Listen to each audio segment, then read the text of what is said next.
Well, I am here to introduce Micheal Sullivan. It is my honor to do so. Obviously, I didn't intend to do this. They hit me up as soon as I came in. Micheal Sullivan, he's a hoot to be around for one thing. If you'll notice his name, they fixed his name. That's misspelled. His name is spelled Micheal. So we all just assumed that his name badges were spelled incorrectly. That is the correct spelling, so that's wrong. But Gregory came up with, says his name is pronounced Micheal, so we're going to call him Mick. He is with the Habitat for Humanity for the greater Jonesboro. He originally came from Doniphan, Missouri, where my brother-in-law came from. He earned a bachelor's degree at ASU in business management and a minor in entrepreneurship, which he has definitely used well. He currently lives in Jonesboro. He enjoys spending time with family and friends and traveling. He's making funny signs over here at me, so he is a cut up. He recently began a Master's of Public Administration program at ASU, and he has a passion for service, which he shows in his everyday life. He currently works as the Executive Director of Habitat for Humanity of Greater Jonesboro. Through this work, he's able to provide safe, decent, and affordable housing for families in need. Next month will also mark his 5th year as Executive Director, which is really cool. Instead, it went by very fast. He didn't put this on the sheet, but he was nominated actually by my husband, who is actually not sitting with me. He's back there with Brock, but that's okay. Brock paid for his meal, so it's all right.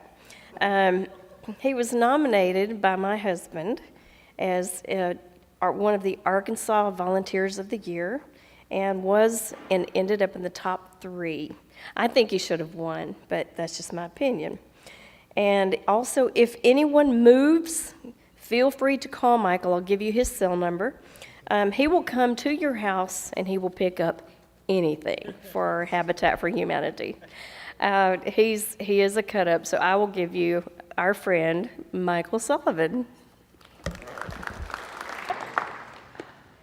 All right. Good afternoon. Thank you so much for having me today. It's been well over a year since I spoke to this group, and so I have a lot of good updates to give you, and hope you guys learned something new about Habitat for Humanity, because I know everyone in here knows what Habitat for Humanity is and what we do, and you volunteered before, and it's actually really cool because I know a lot of people in here. They keep telling me I should join, but we'll talk about it. Anyway, to start up, I want to do a quick video of just to capture Habitat, I think, in a really good light.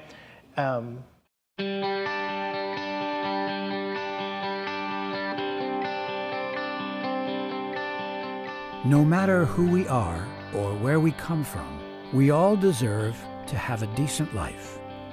We deserve to feel strength and stability day after day. We deserve to know we have the power to take care of ourselves and build our own futures. At Habitat for Humanity, this is what unites us. Through shelter, we empower, because you, me, we're all humans, and every single one of us deserves a fair shot. Donate or volunteer today. And so in a nutshell, that's what Habitat does. We find families who are truly in need of home ownership, and we help build them a new home. And so those who can't qualify for provincial means, they can apply through our program here in Jonesboro. And with our volunteer force and their work as well, we build them a new home, and we sell it to them as well. And I'll talk about that a little later on, and some other new programs that we have. And so our vision is a world where everyone has a decent place to live, and our mission is Habitat for Humanity brings people together to build homes, communities, and hope. Internationally, we were founded in 1976, and we serve in over 70 countries worldwide. In the United States alone, there's over 1,400 affiliates. Our affiliate only serves Jonesboro currently, and so one day we'd like to expand maybe to more Northeast Arkansas, but there's plenty of need here as well, and so we have a lot of work ahead of us. And since our founding, we've helped over 22.2 million people through some type of shelter, housing, repair work, etc. And so we're very fortunate of what we can do, and it's all possible through our volunteers and our network, and so we appreciate that. Locally, we were founded in 1992, and we served in Jonesboro, like I said. We've built 20 homes since then. Before 2014, it was all volunteer-based, and so the board did really well at keeping it alive, and since then we've grown even more. And then we've also started a repair program through the Chamber of Commerce Jonesboro Leadership. Last year we started the program actually, and now we're taking that off, and I'll talk a little bit about that as well. We also tithe back to Habitat for Humanity International, and with that we've helped 7 families through home ownership as well internationally, and so that's really cool. So pop quiz, what's the fastest Habitat for Humanity's ever built a house? Anybody? 1 week. We're talking less than a day. So within a day, how many hours will it take? Anybody? You get a prize if you win. 19. 19 hours? No. 6 hours. No. Okay, well, what? 28. No. I think Jennifer's gonna be the closest. 3 hours and 44 minutes and 59 seconds. It's in Alabama is where that happened. And so, because you won, you get to choose. Well, it's all the same. Are you a medium? Here, pick out one. There's a medium, there's a large and extra large. Good luck. Anyway, and since she's won, that comes with gloves. You have to show up on a build site now. So congratulations. But anyway, I thought that was kind of a cool fact about Habitat. Personally, we've not done that here in Jonesboro. We've got a house on the dry within a week, but that's a really quick build. So our program, we're a hand up, not a handout, and so we want our families to partner with us. And so if you know somebody that would qualify for our program, please send them our way. Let them start that conversation. We'll start taking applications again probably this summer.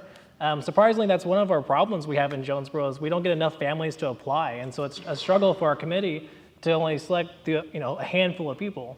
And so getting the word out about what we do and who we help and breaking those barriers down so people want to apply. So please help do that. But we look at a need for housing, substandard conditions, overcrowding, a cost burden. The willingness to partner, this is that hand up part of it. So the families that we select help build the home with us. They also have to put in educational hours, and so we teach them how to be good homeowners. We also require our ability to pay, and so it's not free, which many people believe. We look at HUD income standards between 30 and 60%, and so we're serving just the low-income families through our program. And it's also a no-interest mortgage, and so they do pay a mortgage just like you would if you went to a bank. And just like that, we can foreclose as well. Luckily, we've never done it, and so hopefully we don't have to. We've been very fortunate with that. Homeowners do miss payments, though, and we understand that with the demographic we're serving. And so we were able to work with them and educate them and work to get those caught back up and so they can stay on track. And so that's kind of our program. The last time I spoke, like I said, was back in the end of 2017, I believe. I showed you this image, which is our 18th. This was our 18th house, I believe, or been 19th. But anyway, this was the house that we were working on at the time. And this is now the family who lives there, and it completed. And so this is Veronica Scales. She has a single mother of 6 children. She was recently, during this construction, she was going back to school as well, and she graduated not long after. And now they live happily in this home.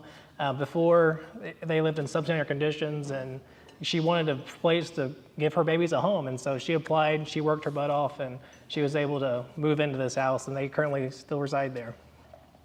We also have this family we've served since speaking to you last. This is the Marino family. She was a single mother as well of 1 child. She grew up in foster care and moved around when she was young, and she didn't want that for her child. And so she worked and she applied for our program as well, and now she lives in that home with her daughter. That way she doesn't move around like she did. And so those are just a few success stories that we've had at Habitat and what homeownership can actually do for these families. So how can you help as a Rotarian? Volunteering is a big part of it, of course, whether it be fundraisers, build days. We like cookies on our build site, so if you like baking cookies, please bring us cookies. We have committees, so I mean, there's a few of you in here that serve on our committees as well. So from selecting our families to educating them, to coordinate build days, there's always something a volunteer can do. It's just finding out what you like to do and making it work for, applying that to our organization. We also have a new store, which I'll talk about. Has anyone been to the Habitat store? Also, anyone buy anything at the Habitat store? Yes. So we got to work on that. So, but anyway, we do have a store I'll talk about. You can also donate, of course. We're a nonprofit, so financially or in kind. And so like she was saying, they recently moved and they had a lot of stuff they didn't want to take to the new home. They were able to donate to Habitat. We were able to sell that and use that money to help fund our mission. And so whether you're remodeling a kitchen, moving your house, whatever, we look at, we can take those things and put in our store. But the easiest way to be a volunteer for Habitat is be a voice, talk about our mission, what we do, advocate for us, let those know who need the help that this opportunity is there. It's the easiest thing you can do. It's the hand up, not hand out. Those simple things go a long ways with making an impact in our organization. So the Habitat store, we opened last June, so it'll be a year next month as well. This has been a huge success here in Jonesboro. There's over 500 stores in the United States, and so we're open one as well. We're looking at new facilities, so if anybody has about a 15,000 square foot building that they'd like to donate in Jonesboro, please give me a call. But anyway, you can donate home goods, construction items, furniture, appliances. Really, we're not bashful, we'll take pretty much anything.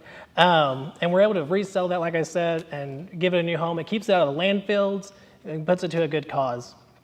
We also have a pickup service. We can also schedule a pickup. Currently, the store is open Wednesday through Saturday from 10 to 3. As we continue to grow into maybe a bigger building, we'll also expand our hours and stuff. But if you'd like to volunteer, definitely, I encourage that. There is an AC, so in the summer it won't be so hot, so definitely be sure to look out for that. So let's talk about some current projects real quick, what we're doing now. And so it's been 2 years now. We received a grant from ADFA, the Arkansas Development Finance Administration, and through that grant we received just over $1 million to build 12 new construction housing, which is a huge opportunity for Jonesboro and our affiliate of Habitat. We have to complete in 4 years, so we have 2 years left. It'll be done. 3 of those are going to go on Belt Street, and I'm going to talk about the other club, so don't hold that against me. And then we also have 9 houses on State Street. So let's start with State Street. Has anyone heard of the Build It for Philip campaign that we did? Awesome. So that is still happening. I'm happy to announce that is fully funded, and so we will be doing this. But Philip Evans, he passed away, I guess 2 years now, from cancer, and his wife and 2 children still live in Jonesboro. Well, they wanted to do something to honor him. He loved to give back to his community, and they wanted to show that, here and keep that going, that legacy. And so they wanted to build one house for us. Well, during this time, we were thinking, well, we have these 9 houses. We have this vacant lot, the 9 houses can go on, but we can't build more than that. So what can we do to maximize the land, but yet make a big impact in North Jonesboro? And so we thought of this pocket park. And so here's the concept. And so through this campaign, we had the money for the housing, but not the park and street. And so they helped raise money for that, and we're fully funded. So this will be happening. Actually, you'll be able to see it this year, and hopefully by next year, it'll be actual equipment in there, and the house will be done too if everything goes right. And so we're very excited about that. And so we're still, of course, collecting money for the bricks. We want this to continue even after this project. And so if you want to donate to that, there's still plenty of opportunity as well. The bricks that go on the sidewalk will have donors' names. And so if you want to it's only $100, so it's a good deal. So be sure to look out for that. So the Belt Street, so this is the other club, don't hold it against me. They sponsor these 3 houses, which is an opportunity for you guys to maybe sponsor some in the future. We will be applying for more funding in the near future, probably next year when that comes open, after we finish this grant process. So maybe you guys will also want to donate and build some houses with us as well. But these are currently under construction, the first one is, and so that family will be moving in hopefully late summer, early summer. So be sure to wish her well. A brush with kindness. This is new to us. So new construction costs a lot of money. It costs around $80,000 to $100,000 to build a new house for a family. And so it's a lot of fundraising. So to help make a larger impact for families that are currently homeowners, we now have a brush with kindness, which the Leadership Jonesboro class started last year. Through this program, families can apply who own a home but need the exterior repairs, the landscaping, yard cleanup, painting, wheelchair ramps. We now have that opportunity for families.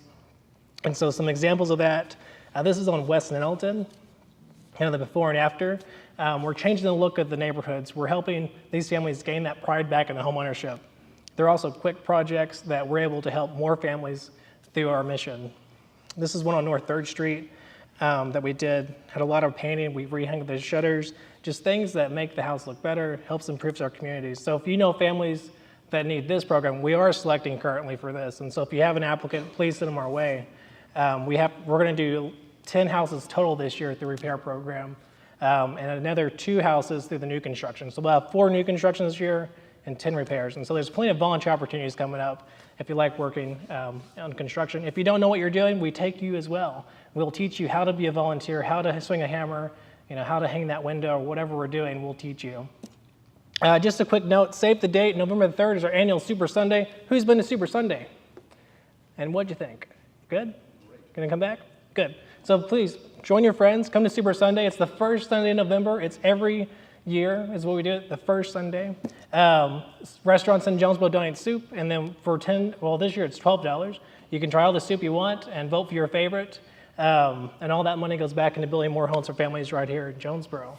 And so I'm going to open up to questions about Habitat and what we do. Does anybody have any questions?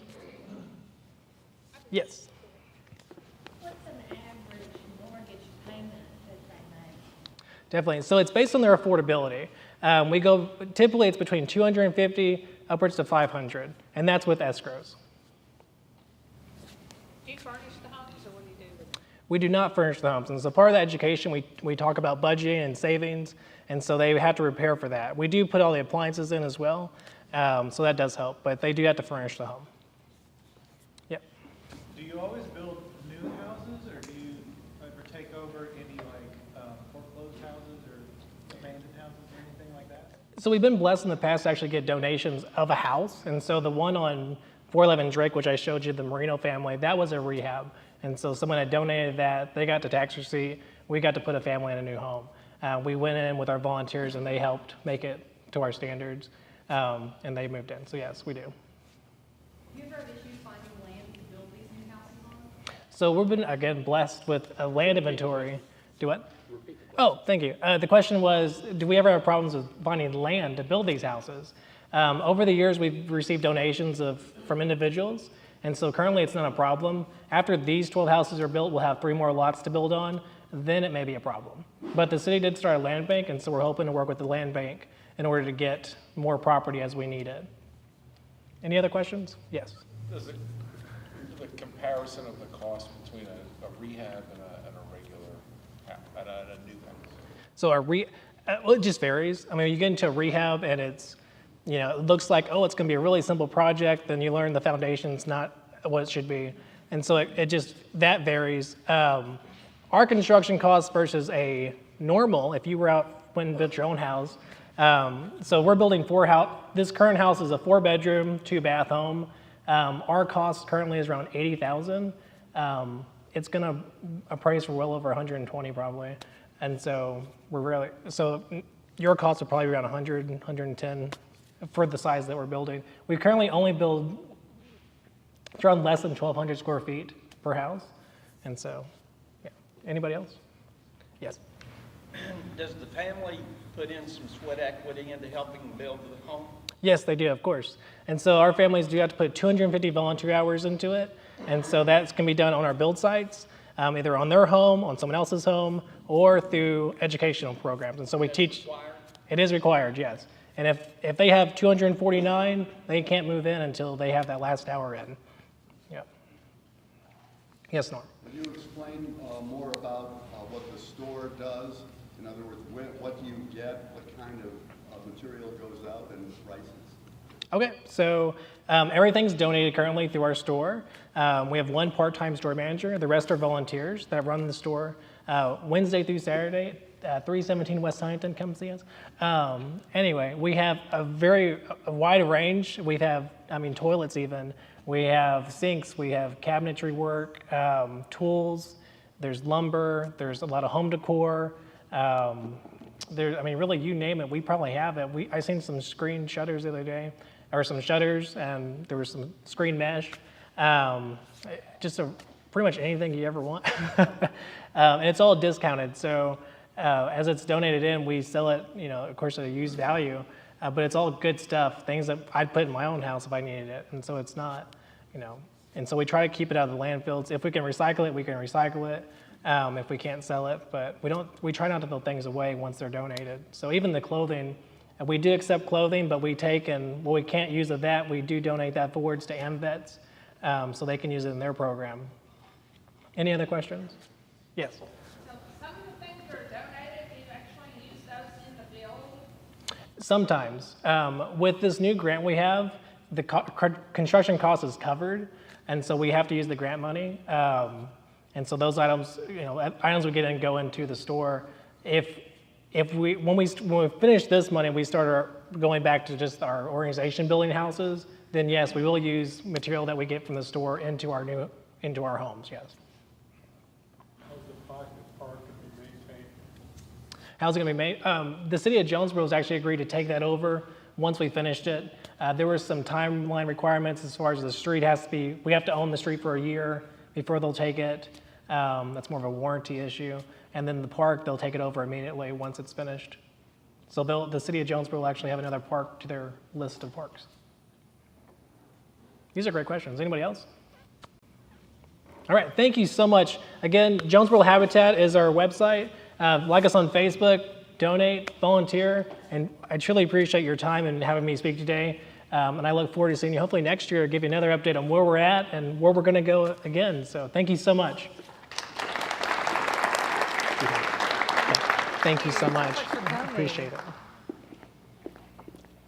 Thank you so much.